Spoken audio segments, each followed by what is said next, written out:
apabila hak seorang mahasiswa dalam hal ini perempuan itu tidak dikawal dengan baik.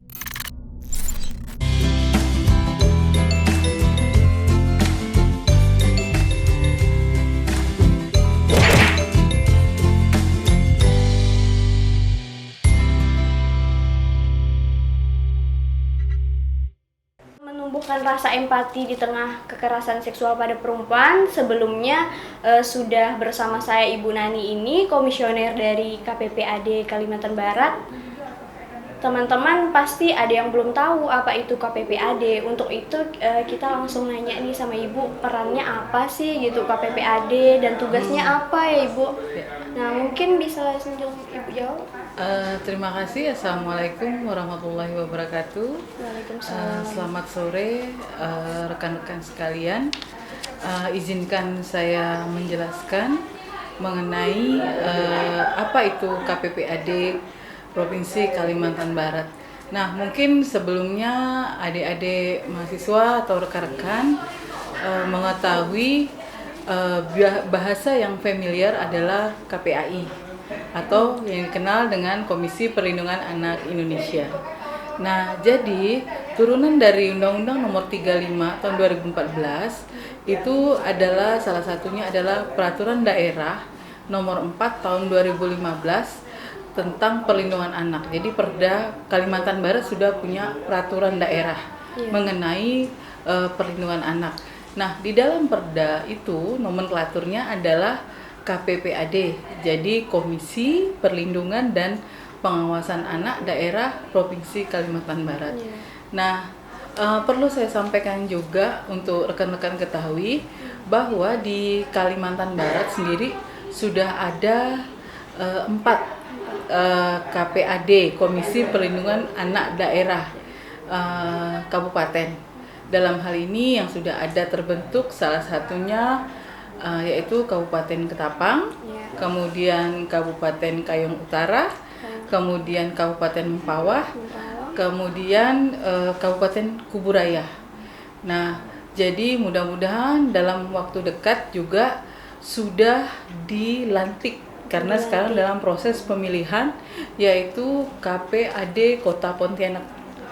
Nah, kami setiap ke daerah selalu berkewajiban untuk menyampaikan serta mengadvokasi pemerintah daerah setempat agar bisa membentuk KPAD kabupaten atau kota yang ada di Provinsi Kalimantan Barat.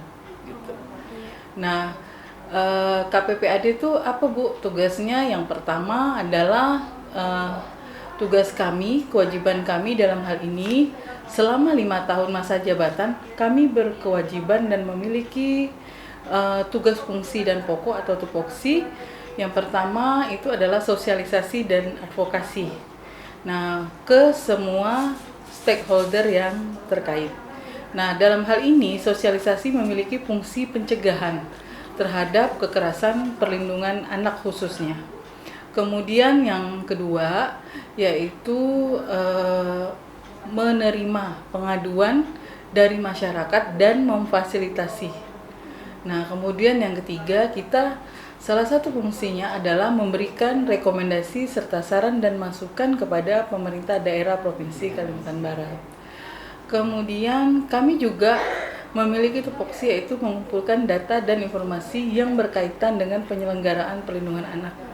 Nah, dalam hal ini KPPAD memiliki 2 pola dalam pengaduan.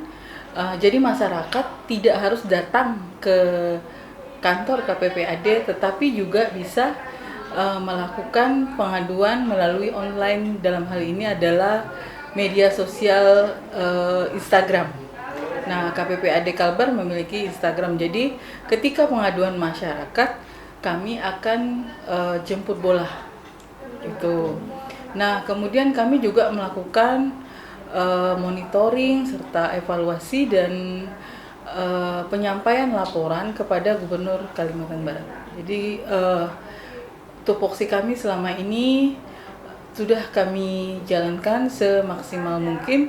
Mudah-mudahan dengan sinergi dengan berbagai elemen masyarakat serta akademisi, kemudian lembaga pemerhati anak lainnya, maka pekerjaan kita dalam hal ini, tugas kami di dalam penyelenggaraan perlindungan anak bisa dikerjakan secara bersama-sama.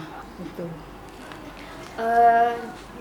Kalau untuk, kan Ibu bilang tadi ada sosialisasi yang diberikan oleh KPPAD Kalbar, terutama sosialisasinya itu untuk seperti generasi seperti kami gitu kan, generasi baru gitu sebagai mahasiswa. Apa ada sosialisasi juga nggak Bu ke mahasiswa? Kan kemarin di tahun 2001 itu kan ada kasus juga kan yang menimpa salah satu mahasiswa di Unsri kalau tidak salah Bu ya. Yeah. Nah itu menurut Ibu, tanggapan Ibu seperti apa? Jadi tindakan pencegahan, artinya preventif yang kami lakukan sejauh ini, itu kami tidak hanya menyampaikan ke mahasiswa, tetapi kami juga menggandeng mahasiswa sebagai positif influencer ke masyarakat, mulai dari level pendidikan, kemudian level masyarakat, kemudian level keluarga. Nah, jadi selama ini yang sudah kami lakukan yaitu mengajak adik-adik mahasiswa untuk berperan serta aktif, turun ke masyarakat. Kita lakukan penyuluhan atau sosialisasi. Apa aja Bu materinya? Karena kasus kejahatan seksual yang paling tinggi pada saat di 2021 ini, maka kami lakukan dengan tema jaga diri. Artinya kita menyampaikan mulai dari tingkat PAUD, TK, kemudian sampai SMA. Nah, yaitu mengenal artinya cara melindungi diri. Kalau di anak TK atau PAUD misalnya, bagian-bagian organ tubuh mana saja yang boleh disentuh, mana yang tidak, siapa saja yang boleh menyentuh, siapa saja yang tidak boleh menyentuh. Jadi itu pengenalan sejak dini yang dilakukan. Kemudian di tingkat SMP hingga SMA, kita mendukung program Roots Indonesia, artinya pencegahan anti perundungan dan kekerasan anak di sekolah. Jadi aplikasinya, anak-anak itu diberikan mandat sebagai Satgas Anti Perundungan. Nah, dalam hal ini kami juga melibatkan adik-adik mahasiswa. Yang pertama, mereka men-tracking sekolah mana saja yang memiliki potensi atau tingkat bullying yang tinggi. Jadi kita pakai teknik skala prioritas. Jadi KPPAD Kalbar juga bersama dengan mahasiswa ini saling kerjasama ya Bu ya, untuk tentunya kita menumpas kekerasan seksual yang lagi naik banget di. Nah Bu, kalau kita kembali ke tema kita tentang tumbuhkan rasa empati. Empati itu kan memahami, menyadari. Yang saya ketahui menurut Steinenbook itu, empati itu menyadari perasaan seseorang, ikut merasakan apa yang orang lain rasakan, apa yang orang lain pikirkan terhadap, misalnya kayak korban kekerasan seksual. Nah, kita ikut berempati. Menurut Ibu sendiri, bentuk dari empati itu terhadap korban itu seperti apa, Bu? Jadi gini, ketika kita mendengar, baik melalui media massa, media cetak, elektronik, atau sekarang lebih cepatnya yaitu melalui media sosial. Nah, dalam hal ini, ketika yang pertama, kalau kita mengenali korban, ya kan, atau kita tidak mengenali korban, ya kan. Nah, contoh yang seperti yang almarhumah Novi ya. Nah, almarhumah Novi, maka yang pertama, sebagai seorang yang memiliki ilmu pengetahuan yang lebih, yang pertama kita harus mencari informasi yang tepat dan benar dari sumber yang benar. Kemudian yang kedua, kita menjadi pendengar yang baik. Nah, artinya respon terhadap satu masalah, respon terhadap satu kasus, kita harus memberikan responsif tetapi sesuai dengan volumenya. Yang pertama, sehingga dari mendengar itu kita bisa menganalisa kasus-kasus tersebut untuk tindak lanjutnya seperti apa. Nah, kemudian yang ketiga, kita hindari menyalahkan korban. Hindari menyalahkan korban itu. Kemudian yang berikutnya, kita berikan mindset yang positif terhadap korban. Kemudian yang berikutnya yang bisa kita lakukan adalah memberikan rujukan atau masukan kepada korban agar korban ditangani oleh pihak yang tepat. Dalam hal ini misalnya lembaga bantuan hukum agar memberikan konsultasi hukum terhadap korban. Tujuannya apa? Tujuannya untuk mendapatkan kepastian hukum kepada korban. Itu. Kemudian kita bisa memberikan masukan agar korban diarahkan ke lembaga-lembaga misalnya perlindungan perempuan. Dalam hal ini yang ada di Indonesia Komnas Perempuan. Komnas Perempuan. Ya, jadi kalau Komnas Perempuan itu di Kalbar sendiri relatif delegasinya ke ini Lembaga Bantuan Hukum APIK, LBH APIK yang ada di Kalbar. Ya. Oke. Jadi bentuk empati itu bisa dengan kita mendengarkan, Bu ya. Terus kita berhenti menyalahkan korban karena pastinya di posisi korban itu tidak mudah, menjadi trigger juga kalau misalnya ada kasus yang lain, sedangkan kasus di dirinya sendiri belum terungkap gitu ya, masih memendam gitu. Nah, menurut dari KPPAD sendiri Bu, langkah awal yang harus dilakukan misalnya kayak kemarin kasus mahasiswa gitu kan yang dilecehkan. Menurut Ibu sendiri gimana sih misalnya kita sebagai rekan sesama mahasiswa lah begitu yang mengetahui jika teman kita menjadi korban pelecehan ataupun kekerasan seksual? Jadi begini, ini perlu diketahui oleh masyarakat.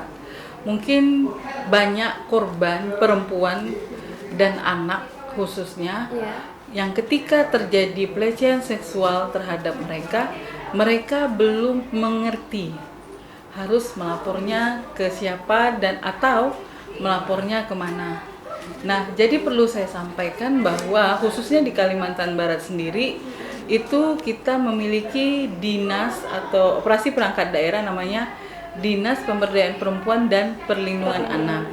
Nah, di Dinas DPPA sendiri itu sudah memiliki unit pelaksana teknis, yaitu unit perlindungan perempuan dan anak, kepastian hukum terhadap korban, kemudian pendampingan hukum terhadap korban, pendampingan psikologi terhadap korban juga dilakukan di UPT. Teknisnya, ketika korban melapor, maka dari kepolisian akan bersinergi ke UPT untuk melindungi korban minimal sampai pelaku ditangkap, terduga pelaku ditangkap itu.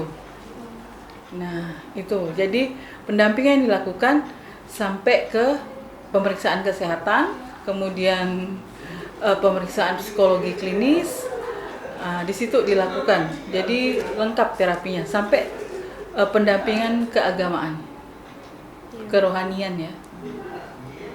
Jadi kita sebagai mahasiswa terutama untuk rekan atau teman kita yang misalnya kita ketahui menjadi korban pelecehan seksual hingga kekerasan seksual, jadi kita harus mendampingi terus Bu ya, bahkan kita ajukan untuk perlindungan lah, tentunya pasti diselesaikan, dibantu sampai tertangkap dari yang melakukan hal itu gitu kan. Nah Bu, kalau misalnya diri kita sendiri gitu menjadi korban pelecehan seksual tapi kita bungkam menurut Ibu kita harus apa sih? Kan biasanya statement-statement orang, apakah kita menunggu speak up terus viral baru kita melapor, baru kita dibantu? Kadang kan ada juga bukan yang tidak dibantu gitu, ataupun yang disalahkan, misalnya kayak problem mahasiswa yang lapor tapi kurang digubris ataupun kurang difasilitasi dari segi hukumnya gitu, Bu. Menurut Ibu apa sih yang harus dilakukan? Biasanya kan korban juga jadi mendam sendiri, bahkan ingin bunuh diri jadi karena memendam itu terlalu lama gitu. Jadi gini, ketika ada korban yang mungkin memendam atau tidak mau berterus terang, ya, atau merasa takut, mulailah kalian untuk berani bicara, tetapi bukan bicara kepada sembarang orang, tetapi berbicara kepada orang yang tepat sasaran. Dalam hal ini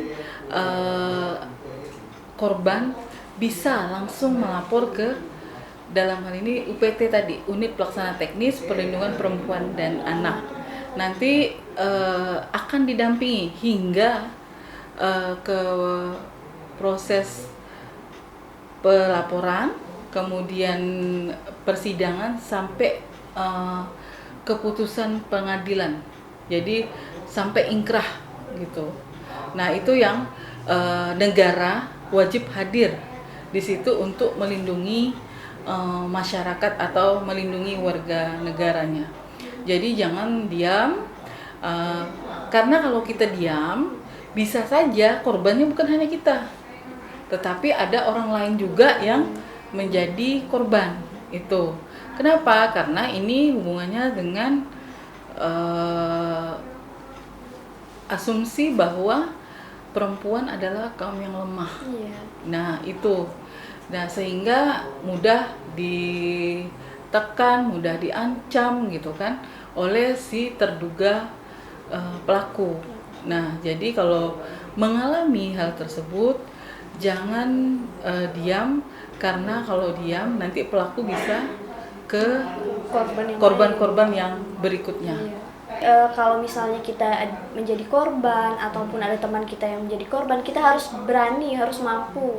Terlebih kita bentuk empati kita untuk korban itu sangat diperlukan kan, Bu kan? Jadi merasa tidak sendiri. Karena kalau sendiri kan pastinya bingung mau ngapain gitu, Bu ya.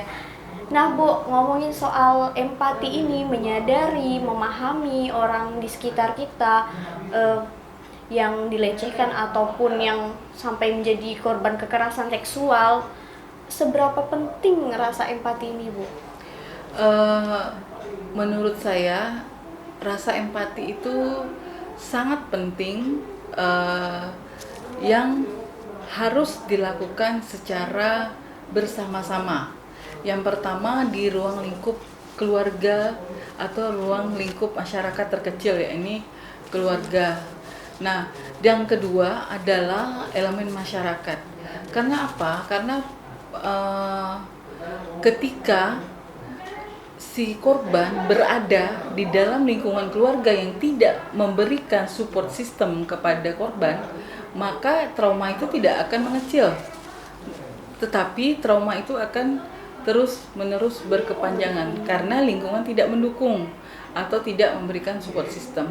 Tetapi ketika lingkungan keluarga atau lingkup terkecil korban memberikan support system yang baik, maka pemulihan korban untuk menuju kehidupan dia yang normal maka akan semakin cepat terrealisasi. Caranya yaitu memberikan pencerahan energi positif kepada korban dan meyakinkan kepada korban agar menimbulkan rasa bahwa korban masih memiliki masa depan yang cerah. Saya kira itu. Jadi bisa disimpulkan kalau support system itu penting banget buat diri kita sendiri.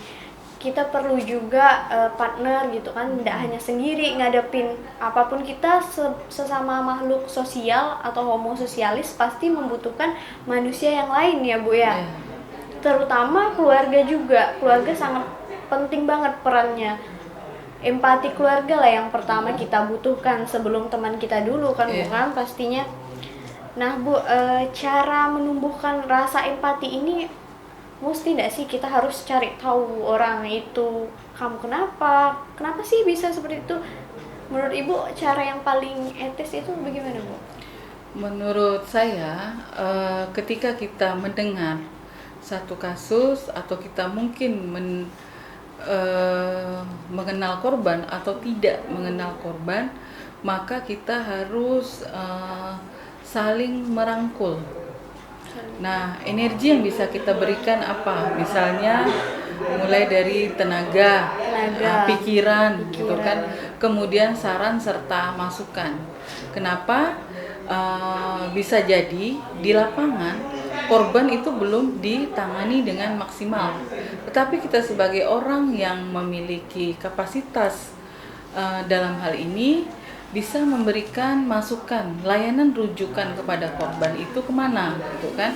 Apakah korban kita arahkan untuk dilindungi atau didampingi oleh lembaga-lembaga pemerhati perempuan, contohnya Komnas Perempuan, kemudian lembaga bantuan hukum yang berkonsentrasi kepada perlindungan perempuan dan anak. Tuh. Jadi kita harus lebih aware gitu Bu ya. Kan tadi Ibu bilang di awal ada juga Instagramnya. Mungkin dari mahasiswa-mahasiswa yang lagi nonton ataupun yang umum, yang lainnya, yang sedang nonton lah intinya, lebih aware terhadap diri kita sendiri ataupun orang lain. Jadi kita bisa, kalau kita aktif di sosial media, kita bisa follow-follow akun-akun Instagram kayak Komnas HAM, KPPAD Kalbar terutama. Jadi kita mengetahui wadah untuk korban ataupun diri kita sendiri butuh perlindungan, pendampingan gitu Bu ya. Selama di KPPAD Kalbar ini, menurut Ibu dari awal tahun 2021 hingga baru masuk 2022 ini kan kemarin ada kasus lagi itu Bu.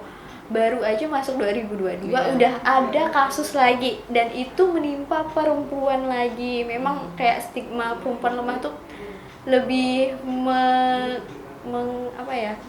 kena ke hati gitu Bu ya. Menurut Ibu gimana sih Bu caranya, kan Ibu kan sebelumnya yang saya ketahui Ibu tuh dari jurusan teknik kan Bu kan, kok Ibu bisa jadi di KPPAD, gimana bisa ceritanya gitu loh.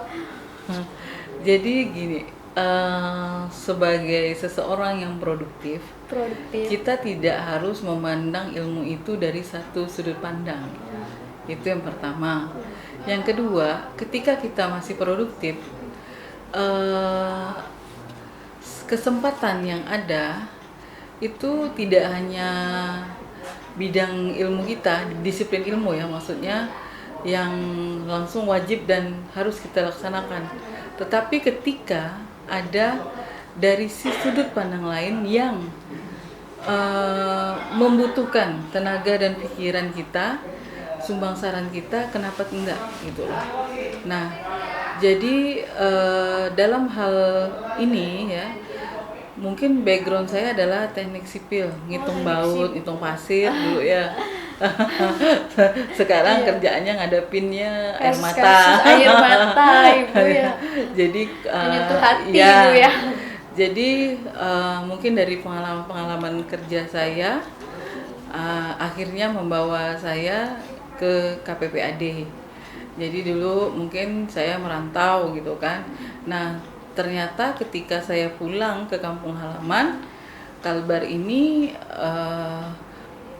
mulai dari segi pendidikannya masih lumayan lah kita tertinggal. Kemudian yang kedua, karena pendidikannya rendah, SDM-nya juga, walaupun di luar sana banyak orang-orang Kalbar yang sukses. Ya kan, saya sangat bangga ketika saya di kampung orang, ternyata orang-orang Kalimantan Barat ini banyak orang-orang yang merupakan sumber inspirasi kita gitu loh. Contohnya ya burung Garuda kan Sultan Hamid, ya kan, dan itu orang mana, orang Pontianak, ya kan. Kemudian sekarang yang menjadi ketua Komnas Perempuan di Jakarta itu kan juga orang Kalbar, kebetulan kakak kelas kan. Jadi banyak orang-orang yang inspiring ya, memberikan inspirasi yang bermanfaat bagi Kalbar, kenapa tidak. Jadi kita harus masuk ke dalam sistem untuk yang pertama adalah menaikkan indeks pembangunan manusia Kalimantan Barat khususnya itu.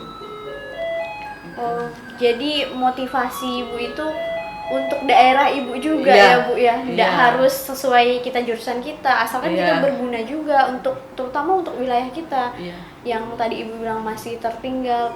Mungkin orang banyak yang tidak kenal itu kan KPPAD, mungkin dari Ibu masuk KPPAD, keluarga Ibu jadi tahu apa itu KPPAD gitu kan Bu. Nah Bu, ngomongin soal kekerasan seksual kan paling banyak itu menimpa anak-anak dari dewasa turun ke bawah sampai ke anak-anak, paling banyak anak-anak lah Bu ya. Kayak rentan banget anak-anak yang dicabulin itu dari mulai SD, SMP. Jadi kita yang orang dewasa itu jangankan mereka yang masih anak-anak, mungkin kita ngelihatnya tuh miris sekali Bu kan.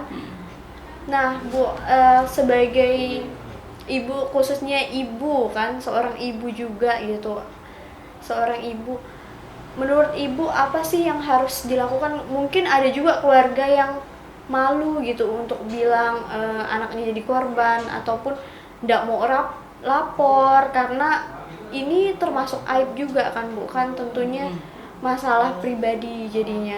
Menurut Ibu dari segi orang tuanya harus bagaimana sih Bu? Yang pertama, kalau dalam bentuk pencegahan, kita wajib sebagai orang tua melakukan komunikasi dua arah. Komunikasi dua arah terhadap anak kita agar anak berdaya, yaitu berdaya dalam hal menjaga diri, melindungi diri gitu kan. Jadi kita sampaikan kepada mereka bagian mana yang boleh disentuh, mana yang tidak sejak dini ya. Kemudian apabila anak telah memasuki masa remaja, maka jadikan anak sebagai sahabat. Kenapa? Karena kalau saat sekarang mungkin dulu ya orang tua kayak pendidikannya semi militer ya kan. Jadi komunikasinya satu arah, anak tidak atau sedikit diberikan pilihan. Tetapi untuk di saat milenial ini komunikasi dua arah wajib dilakukan oleh orang tua, karena ketika anak nyaman berkomunikasi dengan orang tua, maka orang yang pertama akan dia sampaikan kegiatan atau daily activity-nya adalah orang tua, khususnya ibu. Nah, tetapi kalau terjadi pada korban gitu kan, nah jadi orang tua juga gini, hari ini kan banyak terjadi persetubuhan yang dilakukan terhadap anak di bawah umur. Modus operandinya adalah perkenalan melalui media sosial pertemanan ya. Nah misalnya mohon maaf aplikasi Facebook gitu kan, Instagram, atau aplikasi pertemanan lainnya misalnya Tinder gitu kan. Nah tetapi ternyata itu hanyalah sebuah modus pacaran. Nah setelah itu korban perempuan disetubuhi. Nah pelakunya bisa anak atau anak di bawah umur. Jadi di dalam Undang-Undang Perlindungan Anak Nomor 35 Tahun 2014, anak adalah seseorang yang di dalam kandungan hingga berusia 18 tahun. Nah, 18 tahun lewat 1 hari, kategori seseorang adalah dewasa. Itu. Nah, ketika kasus-kasus tersebut, tadi saya bilang bahwa pelakunya bisa anak di bawah umur, bisa pelakunya adalah dewasa. Nah, kalau anak di bawah umur, Kayak hari ini kami dapat informasi atau laporan bahwa ada persetubuhan anak dengan anak. Jadi Anak ya, lagi, jadi Bu. anak di bawah umur dengan anak di bawah umur versus ya. Nah, itu pelakunya adalah anak berhadapan dengan hukum. Nah, maka yang digunakan adalah sistem peradilan pidana anak, undang-undangnya. Nah, kalau misalnya pelakunya adalah dewasa, maka undang-undang yang digunakan adalah Undang-Undang Nomor 35 tahun 2014. Tetapi ketika seorang perempuan dewasa, misalnya mohon maaf kemarin almarhumah Novi ya kan, karena Novi sudah 18 ke atas dan kejadiannya itu harus di tracking.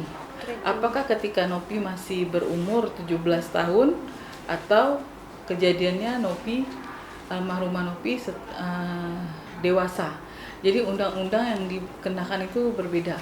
Kalau kejadiannya setelah 18 tahun, maka yang digunakan adalah KUHP itu. KUHP. Nah, Bu, saya jadi penasaran nih, Bu. Penasaran banget, sebenarnya ini pertanyaan dari diri saya juga. Bu, kan terutama untuk kasus mahasiswa yang di Unsri atau Unri lah, lupa saya. Kan itu yang dilakukan oleh dosen, kan pelecehan yang dilakukan oleh dosen. Di balik kasus Novia itu dilakukan oleh oknum lah, bukan? Sebenarnya ada antisipasi juga kan, Bu, dari diri kita sendiri atau benteng lah buat diri kita tentunya.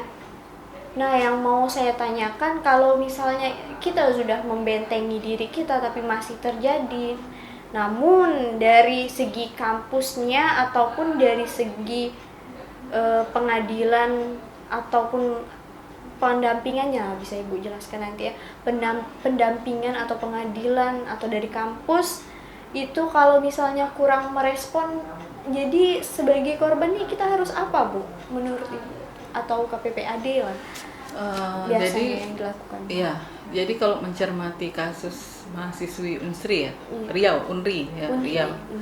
Jadi itu masuknya dia adalah seorang perempuan dewasa. Nah, dalam hal ini korban tersebut sudah berani speak up, ya kan? Dan saya yakin dan percaya bahwa korban tersebut telah didampingi oleh lembaga bantuan hukum yang akan mengawal proses kepastian hukum terhadap korban. Nah, apalagi kasus ini viral ya kan? Viral se-Indonesia mengetahui, hampir semuanya mengetahui, maka masyarakat wajib bersama-sama mengawal proses tersebut. Nah, bagaimana cara mengawalnya?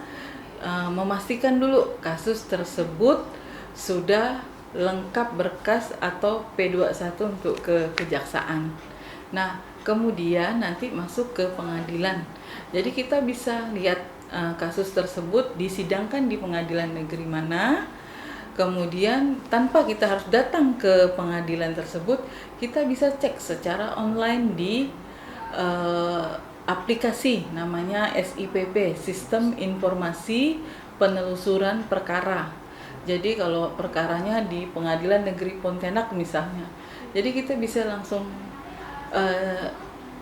entry di situ.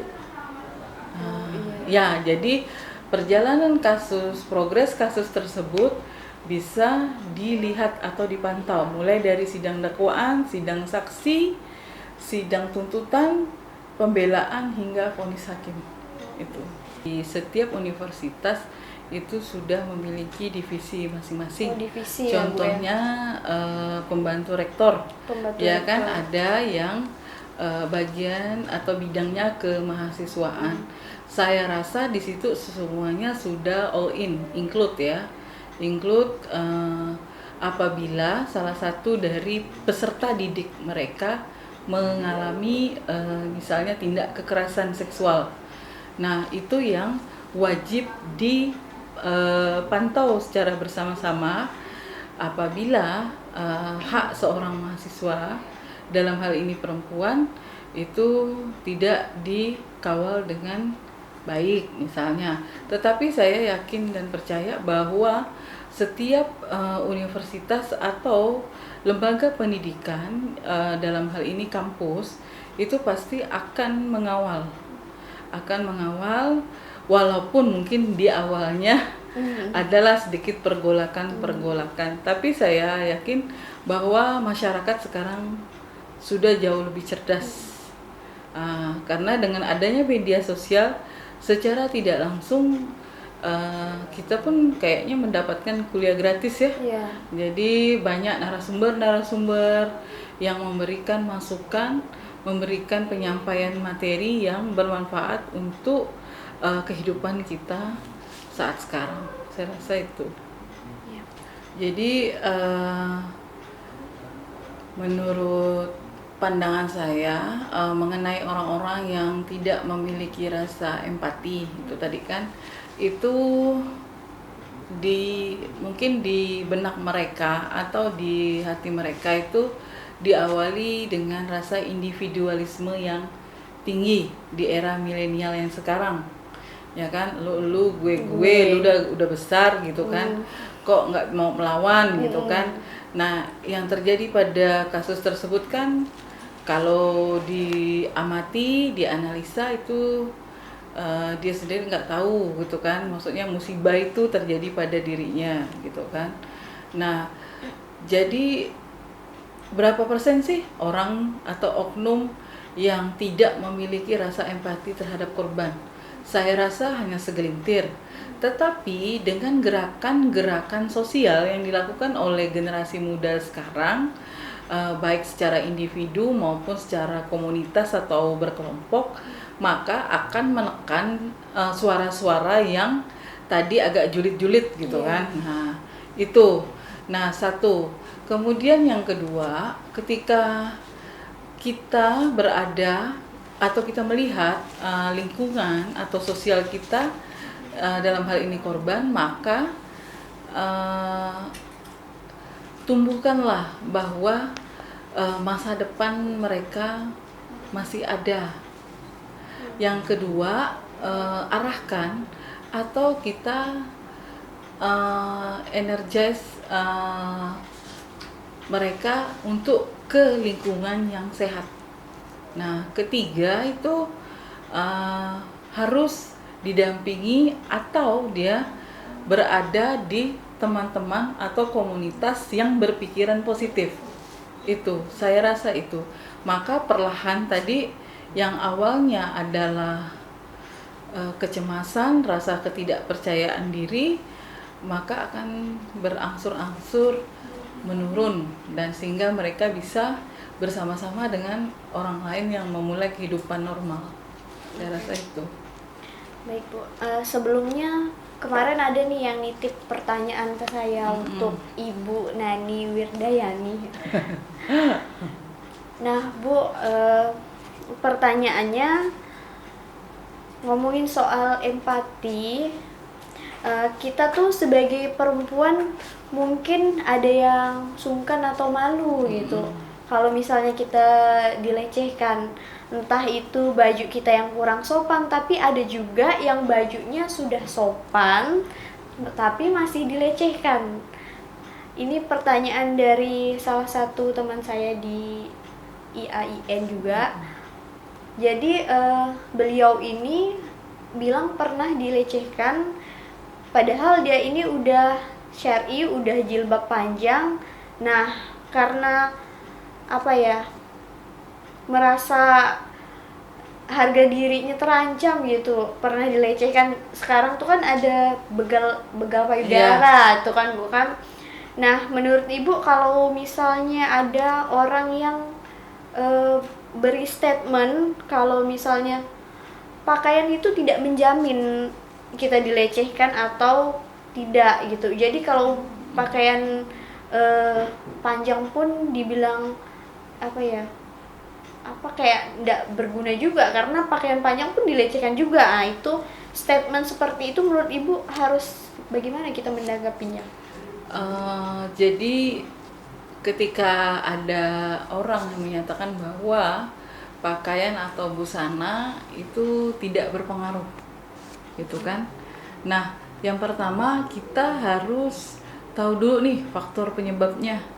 Kenapa orang bisa seperti itu? Tadi yang pertama udah saya sampaikan bahwa perempuan adalah kaum rentan. Kaum rentan. Ya, yang bisa diperlakukan baik misalnya kekerasan secara struktural. Struktural itu misalnya karena kemiskinan, ekonomi, politik gitu kan. Kemudian kekerasan secara fisikis.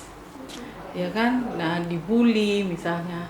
Itu kan kena ke mental. Ya kan? Kemudian kekerasan secara fisik. Nah, kalau secara fisik berarti badan atau raganya ada yang disakiti, artinya ada menimbulkan bekas gitu kan. Ketika visum maka itu akan terbaca oleh dokter.